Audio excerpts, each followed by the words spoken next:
마음을 모아 하나님께 기도드리겠습니다. 은혜가 넘치고 사랑이 넘치는 날 무진교회 성도님들의 발걸음을 인도하여 예비와 찬양을 드릴 수 있도록 하여 주심에 감사를 드립니다. 우리는 죄로 인하여 죽었고 죽음 가운데서 우리를 구원하여 주신 하나님께 감사드립니다. 주님께서는 뜻이 있어서 무진의 성전을 세우셨으며 이곳에 많은 성도님께서 무진 공동체로서 각자의 사명을 감당하도록 이끌고 계심을 기억합니다. 우리가 주님 보시기에 가치 있는 일을 하였는지 매일 기도를 통해 주님의 음성을 듣고 참 신앙의 의미를 전달하려 노력하였는지 뒤돌아봅니다. 우리의 연약함을 회개하오니 용서하여 주옵소서. 나무가 아름답기 위해서는 겉가지를 베어내야 하고 열매를 맺으려면 가지에서 꽃이 떨어져야 한다고 합니다. 떨어지고 베임을 통하여 열매를 맺고 아름다워지는 것처럼 우리 또한 주님의 말씀을 붙들고 연단을 통해 신실함을 채울 수 있도록 하옵소서. 주님의 말씀을 붙들고 지혜로운 자로 거듭나고자 합니다. 그러므로 무엇이든지 남에게 대접을 받고자 하는 대로 너희도 남을 대접하라. 이것이 율법이요 선지자라고 기록되어 있습니다. 스스로 우리는 내 목적이 아닌 타인을 위해 마음을 보탤 수 있는 사람, 나를 위한 기도보다는 아픔이 있는 교우에게 힘이 되는 기도를 할 수 있는 사람, 내 가정보다 어려움이 있는 가정을 살필 수 있는 그런 사람, 주님을 믿는 자답다는 소리를 들을 수 있는 그런 사람, 우리가 신앙의 본이 되어 믿는 자가 믿음 없는 자가 믿음으로 회복될 수 있게 하는 그런 사람, 작은 일에도 정성스러움이 있어 모두가 앙망할 수 있는 그런 사람, 자신의 노력을 통해 무진교회가 새로워지고 무진교회를 통해 신앙의 공동체가 회복되도록 미라를 보탤 수 있는 그런 사람, 이 모든 역할을 감당하는 그런 사람이 되도록 간구하오니 주님 세워주시옵소서. 보이지 않는 곳에서 주님의 지체를 위해 헌신과 노력과 수고하시는 손길이 있습니다. 이를 기억할 수 있게 하시옵고 주님께서 성령 충만으로 아름답게 내면이 채워질 수 있도록 간섭하여 주옵소서. 장가철 목사님의 영육간의 강건을 지켜주시고 이 시간 온전히 붙드시어 내 손에서 하나가 되리라 말씀이 선포될 때 우리에게 성령의 말씀이 덧입혀질 수 있도록 역사하여 주옵소서. 아름다운 예배의 시간을 허락하신 예수님의 이름으로 기도드립니다. 아멘. 구약 성경 1209쪽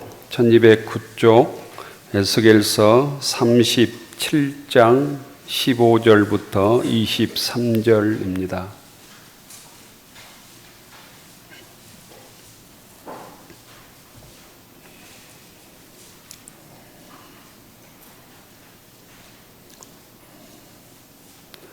에스겔서 37장 15절부터 23절 교독하겠습니다.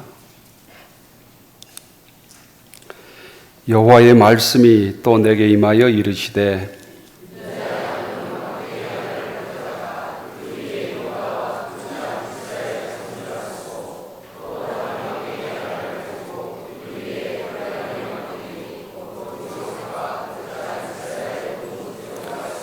그 막대기를 서로 합하여 하나가 되게 하라. 네 손에서 둘이 하나가 되리라.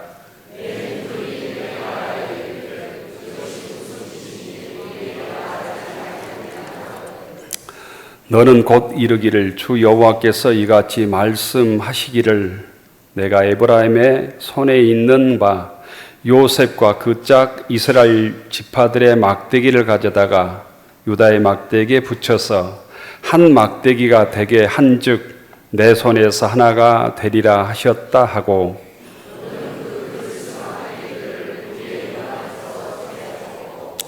그들에게 이르기를 주 여호와께서 이같이 말씀하시기를 내가 이스라엘 자손을 잡혀간 여러 나라에서 인도하여 그 사방에서 모아서 그 고국 땅으로 돌아가게 하고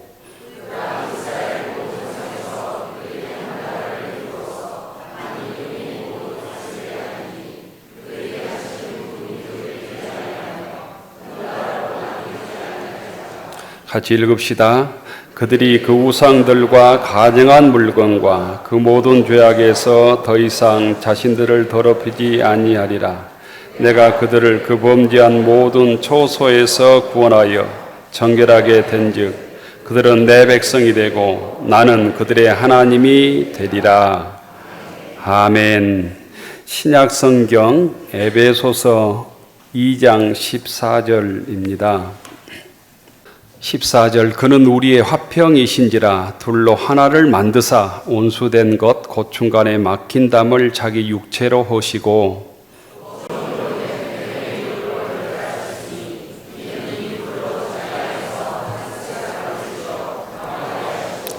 또 십자가로 이 둘을 한 몸으로 하나님과 화목하게 하려 하심이라. 온수된 것을 십자가로 소멸하시고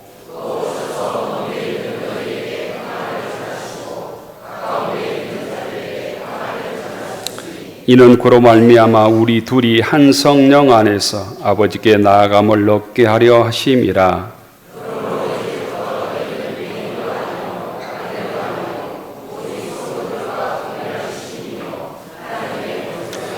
너희는 사도들과 선지자들의 터 위에 세우심을 입은 자라. 그리스도 예수께서 친히 모퉁이 돌이 되셨느니라.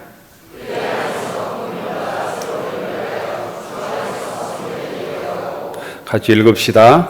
너희도 성령 안에서 하나님이 거하실 초소가 되기 위하여 그리스도 예수 안에서 함께 지어져 가느니라. 아멘.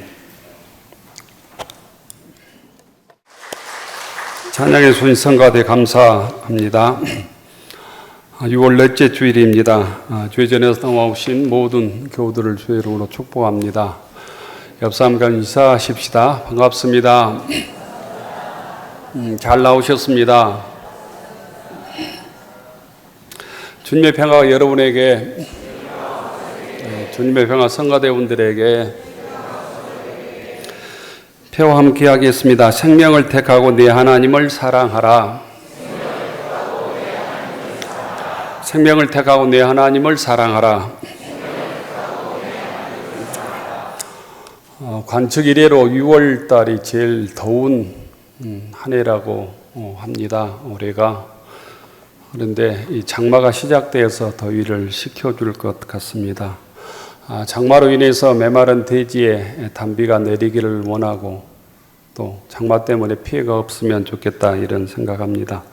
이 시간 성령의 단비가 저희들 심령 속에 부어지기를 축원합니다. 어느 목사님께서 자기가 있는 도시를 떠나서 다른 도시에 부흥회 초대를 받아서 갔는데 교회를 찾지 못해서 헤매다가 지나가는 노인에게 물었답니다. 혹시 무진교회 어디 있냐고. 그러니까 그 노인이 나 무진교회 교회 싫어한다고 이렇게 얘기를 했답니다. 무진교회 바로 뒤에도 두고 그것도 모르냐고. 황양 숯불과일잎의 앞에서 무진교회 잘 안 보이잖아요. 처음 온 사람들은. 할아버지 교회 다니세요? 안 다닌다고. 저녁에 오세요. 제가 천국 가는 길을 알려드릴게요. 그 봉사 목사님이 그렇게 얘기했답니다. 그 교회 다니지 않는 노인이 콧방귀를 뀌면서 목사님에게 이렇게 얘기했답니다. 바로 뒤에 있는 무진교회도 모르는 놈이 어떻게 천국 가는 길을 알아? 이렇게 얘기했답니다. 일면 틀리지 않는 얘기죠. 바로 뒤에 있는 교회도 모르는 놈이 어떻게 천국 가는 길을 알겠냐고. 이 얘기를 들으면서 그렇구나, 그럴 수 있겠구나. 세상에 알 수 있는 것, 정말 확신하고 이것이다 이렇게 말할 수 있는 것들이 많지 않구나 이렇게 생각이 들었습니다. 불과 2년 전에 지금 대통령이 우리 이쪽 전라도에서는 누가 대통령 될 줄 알았겠습니까? 또 그분이 얼마나 이렇게까지 대통령 역할을 못할 줄을 또 누가 알았겠습니까? 대통령 때문에 얼마나 많은 사단이 나는 줄도 누가 짐작이나 했겠습니까? 어느 부모가 자식을 군대 보낼 때 내 자식이 싸늘한 죽음으로 돌아오리라 이렇게 생각이나 하겠습니까? 어떤 자식이 훈련받으면서 얼차려 받다가 죽음으로 돌아올 자식을 기대하는 부모가 어디 있겠습니까? 참 세상에 알 수 없는 것 중에 하나가 우리가 살고 있는 남북관계입니다. 이 나라 정권이 남북관계를 정략적으로 이용할 수 있겠지만 곧 화해하고 좋아질 것 같다가도 불과 며칠 사이에 몇 달 만에 또 론수처럼 으리렁대는 것이 남북관계 현실입니다.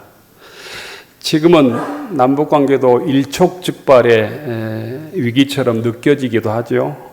어느 쪽에서 총이나 포탄을 쏠지도 모르는 위기 속에 살아갑니다. 이런 시대에 자식을 군대 전방에 철책선에 보낸 자식들의 부모가 얼마나 조마조마할까라는 생각도 듭니다. 또 우리 민족이 남북으로 본다 할 때 어느 누가 70년이 넘도록 이 민족이 이 나라가 통일되지 않고 이렇게 나뉘어서 원수처럼 지낼 줄 누가 짐작이나 했겠습니까? 오늘은 우리 교단이 교회 이력으로 함께 지키는 6.25 민족 화해주일입니다. 즉 어떤 곳에서 어떤 단체에서 어느 교회에서 6.25를 얘기하면서 화해해야 된다고 통일해야 된다고 주장하는 단체나 있을까라는 생각도 합니다. 우리 먹고 살기에 바빠서 오늘이 6.25 기념주일인지도 모르고 그냥 지나는 사람들이 대부분이 아닐까 생각합니다. 하지만 올해로 6.25 남북전쟁이 난 지 74년이 되었습니다. 이곳에는 전쟁에 직접 참가해서 총을 들고 싸운 경험 있는 사람들이 거의 없을 것입니다. 하지만 그 6.25 전쟁의 공포를 체험하거나 6.25 전쟁으로 인해서 가족이나 형제를 잃고 이산 가족이 된 교들도 있을 수 있습니다. 6.25 전쟁으로 인해서 부모가 고향을 떠났거나 부모들 중에는 이산 가족이 된 성도들도 분명히 있을 것입니다. 6.25 전쟁 중에 우익과 좌익 대립 때문에 공산군, 빨갱이 또는 미제 앞잡이 이런 것 때문에 피해를 입은 후손들이나 가족들도 있을 것이고 우리의 곧 부모들 세대도 있을 것입니다. 우리 민족은 74년 전에 3년이나 넘도록 3년 한 1, 2개월 동안 전쟁을 치루었습니다. 1950년 6월 25일 날 전쟁이 일어나서 1953년 7월 27일 날 휴전 협정이 되었습니다.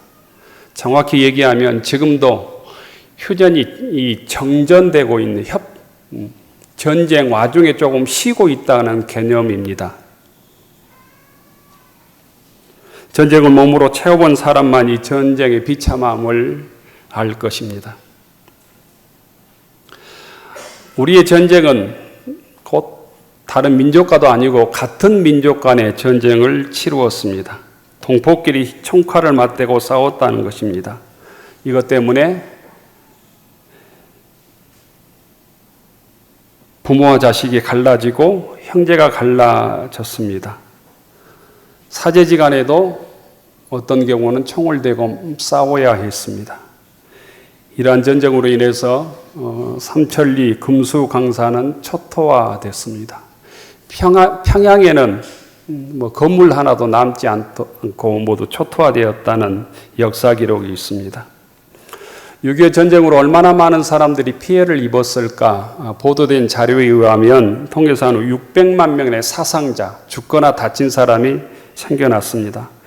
20만 명의 전쟁 미망인이 생겨났습니다. 곧 남편이 아내가 있는 20만 명이 죽었다는 얘기입니다.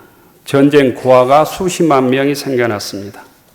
일반적으로 1000만 명 이상 가족이 생겼다고 듭니다.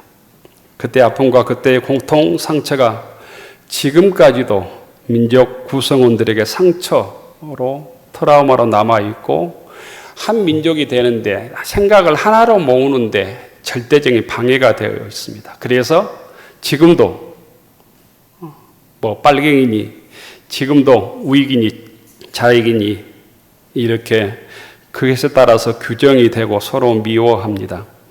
교우 여러분, 우리가 70년 전의 그 아픔을 지금까지도 역사 현장에서 고스란히 가지고 있다면 누군가는 이 문제를 풀기 위해서 하나님의 뜻에 의해서 먼저 손을 내밀고 그 상처를 싸매는 사람이 있어야 되지 않겠습니까?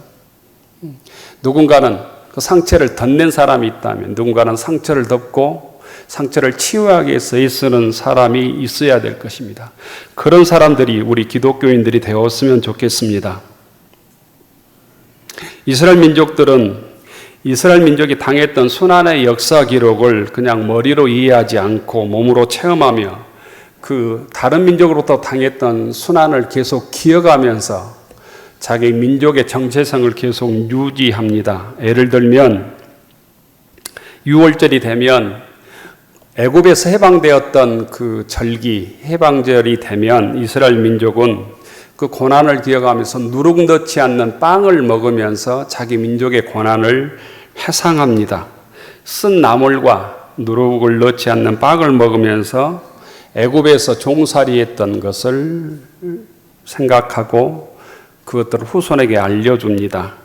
페르시아에서 하만의 음모에서 해방되었던 것을 기념하는 이 푸림절이 되면 에스더의 금식을 선포하고 죽으면 죽으리이다 하고 왕실에 들어갔던 에스더의 모습을 기억하며 금식을 선포하며 자기 민족을 지키왔던 희생들을 기억하고 있습니다.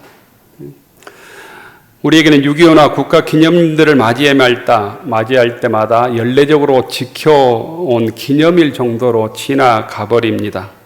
민족의 역사를 좀 더 아프게 기억하고 그 민족의 순환이 다시 반복하지 않도록 그 민족의 순환의 아픔을 어떻게 회복하기 위해서 노력하는 일들이 너무나 작습니다. 6.25를 기억하는 사람이 지금 저희들 중에 후손들 중에 얼마나 될까?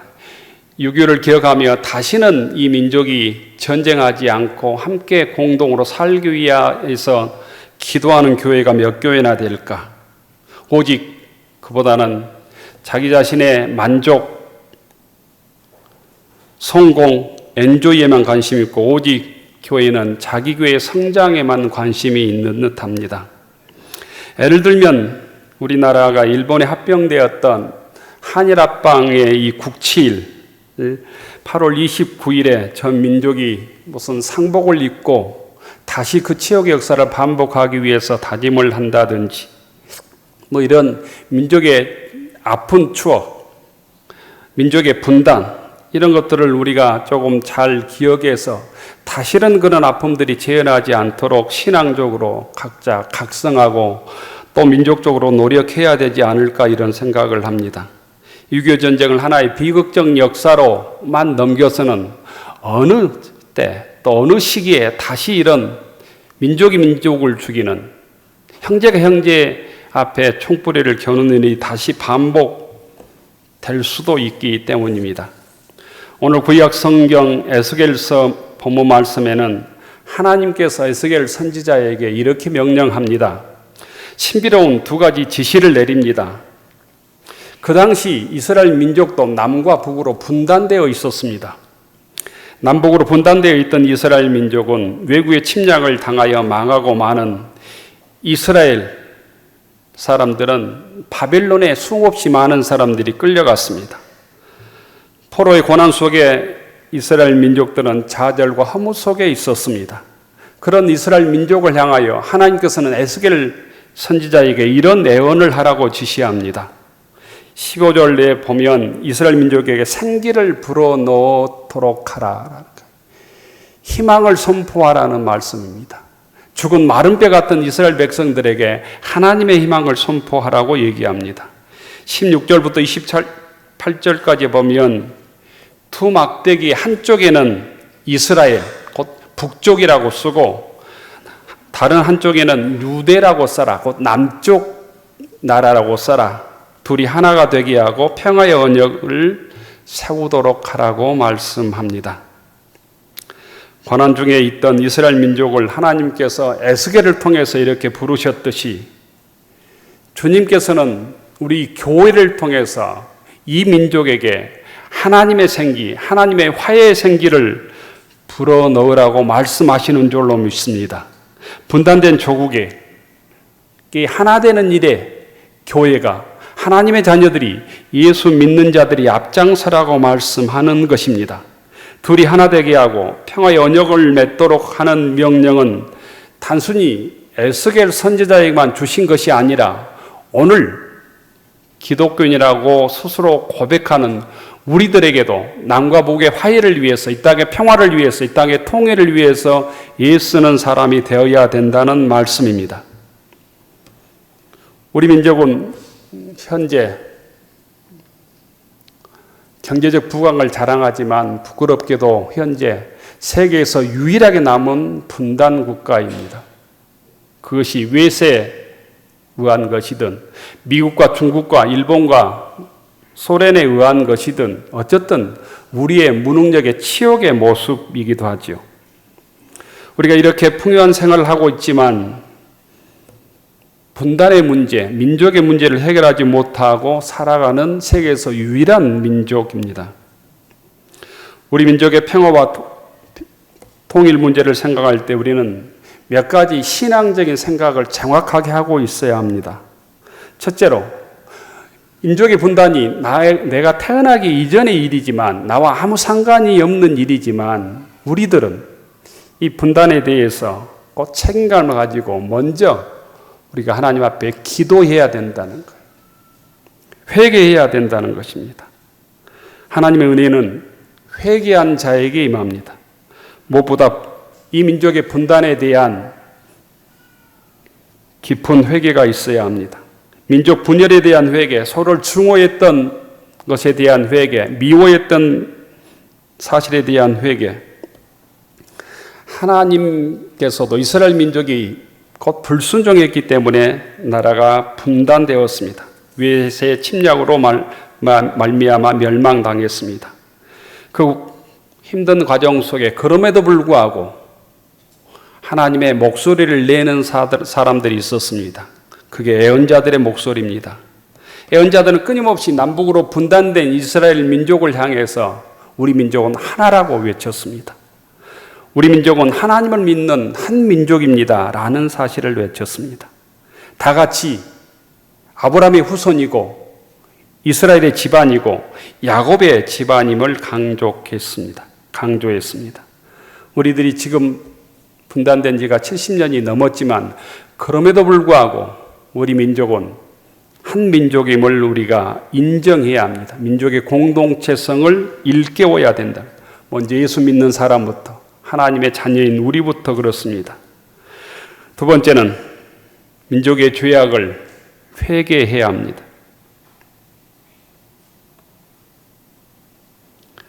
하나님 말씀에 불순종해서 이스라엘 민족이 망했듯이 우리가 회개하지 않으므로, 우리 민족의 죄악을 서로 인정하지 않으므로 이 분열은 계속되기 때문입니다.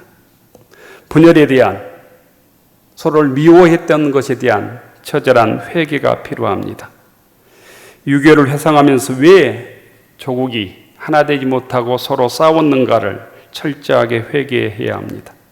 분단에 대한 철저한 회개가 있을 때 그곳에서부터 하나님의 은총이 시작될 것입니다. 두 번째는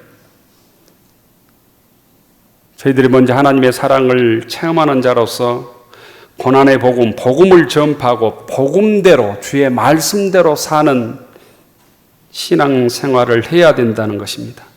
주님께서는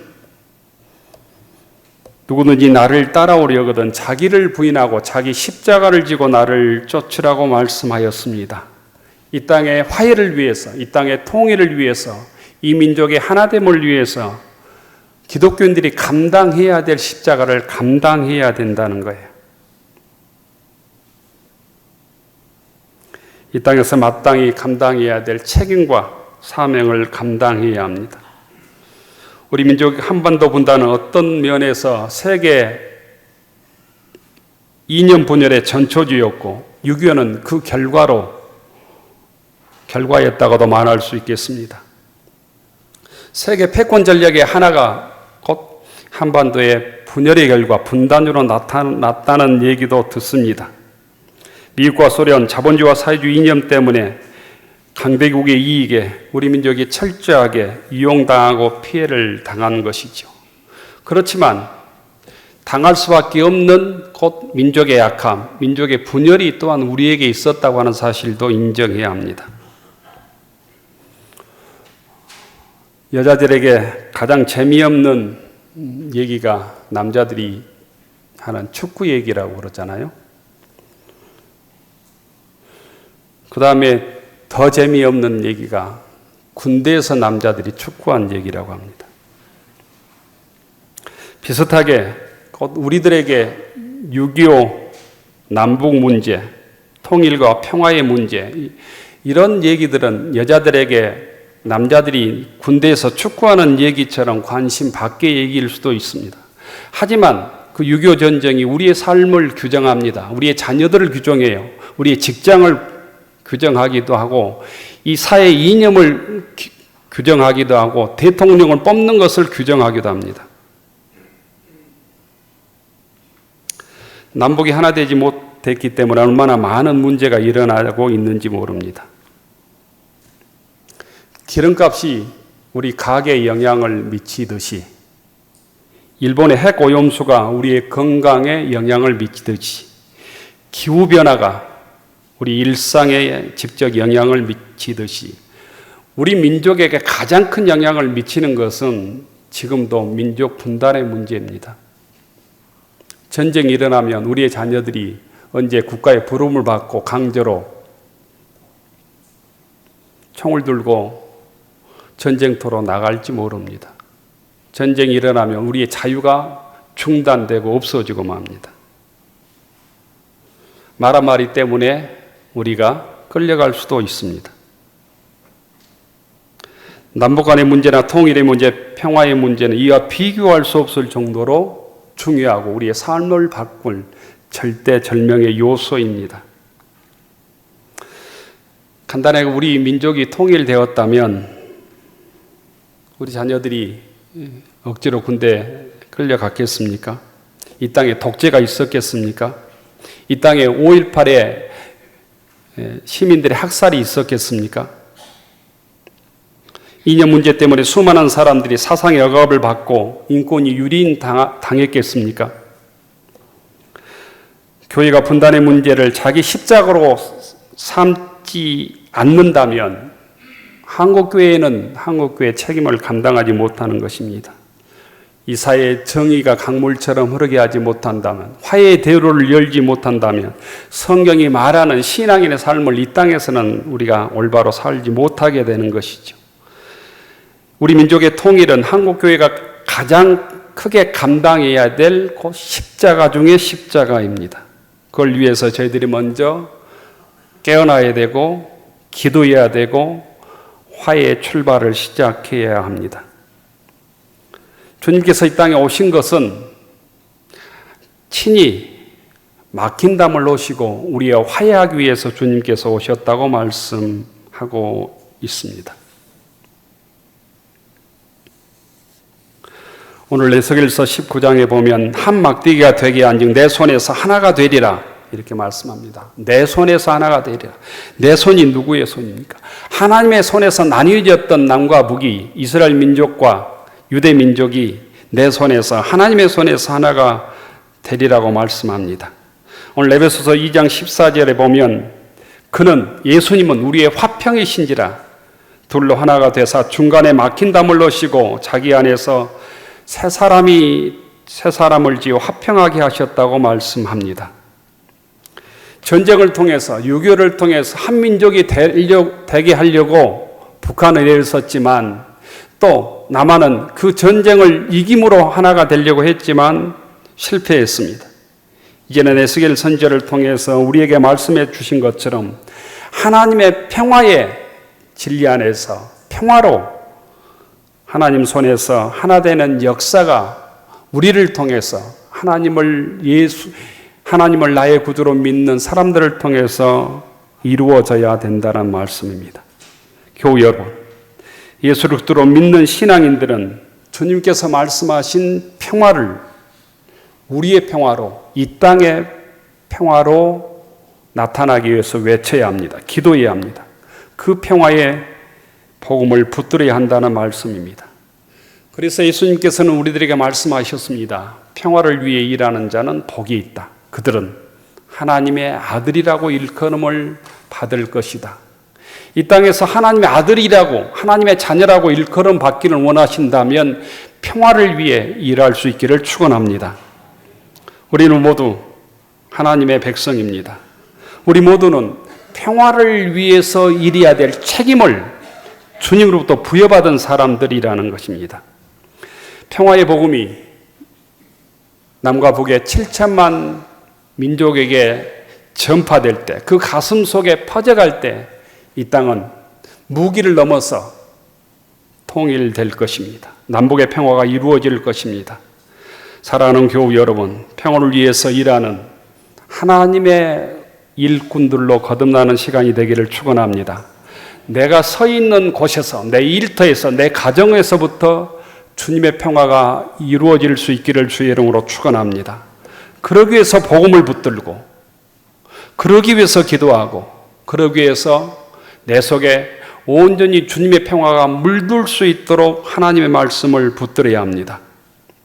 그 평화의 복음을 가지고 이웃과 화해해야 합니다.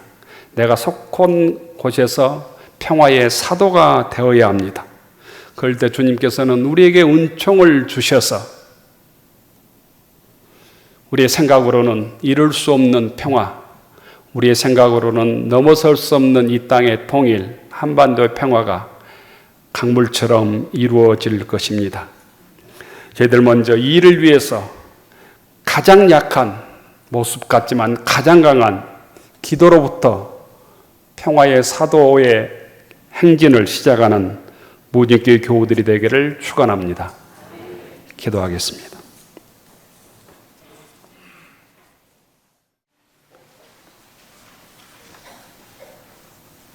하늘로로 축원하옵나니 이제는 우리를 구원해 주신 예수 그리스도의 은혜와 우리를 창조하시고 우리를 사랑하신 하나님 아버지의 극진하신 사랑하심과 우리를 지키시고 힘주시고 우리를 도와주시는 성령님의 감동, 감화, 위로, 교통하심이 주의 말씀 따라 평화의 사도로 하나님의 아들이라 일컬음을 받기로 소원하며 평화를 위해 일하기로 다짐하는 교우들 머리 위에, 우리의 가정과 일터 위에, 우리의 자녀들 위에, 우리 박한순 권사님 모든 자녀들과 유가족들 위해 이제로부터 영원까지 함께하여 주시기를 간절히 축원하옵나이다. 아멘.